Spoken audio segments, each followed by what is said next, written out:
Alright, here's my software. I'm idle. I'm going to click it down once. Alright, and then I'm going to click it again. And then I'll click it to the right. Do it again. Alright. Now I'm going to hit run. So we're going to hit send.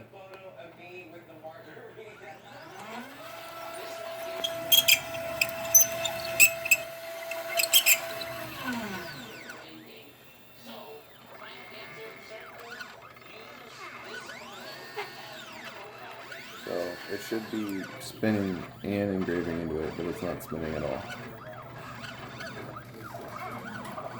And yes, positive is on the right, which is red, and black's on the left. And I checked for voltage, and it's not sending out 24 volts DC.